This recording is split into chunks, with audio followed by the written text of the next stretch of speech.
So हे hello guys, माझ्यासारखे तुम्ही बटाटो खात नसाल ही डिश नक्कीच ट्राय करा. सगळ्यात पहिले बॉइल पोटॅटो घेतले आणि ते मॅश केले. त्यानंतर स्क्रीनवर दिलेले सगळे मसाले ऍड केले आणि मिक्स करून घेतले. त्यानंतर पीठ मळतो तसं मळून घेतलं. ब्रेड क्रम्स ऑप्शनल आहेत, माझ्याकडे ऑलरेडी होते म्हणून मी ऍड केले.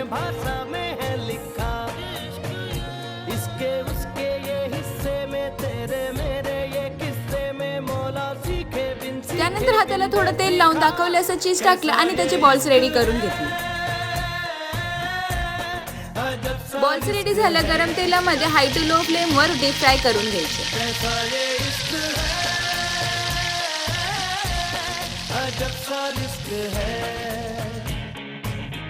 बाहेरून क्रंची आणि आतमध्ये चीज असे चीज बॉल्स रेडी झाले आहेत.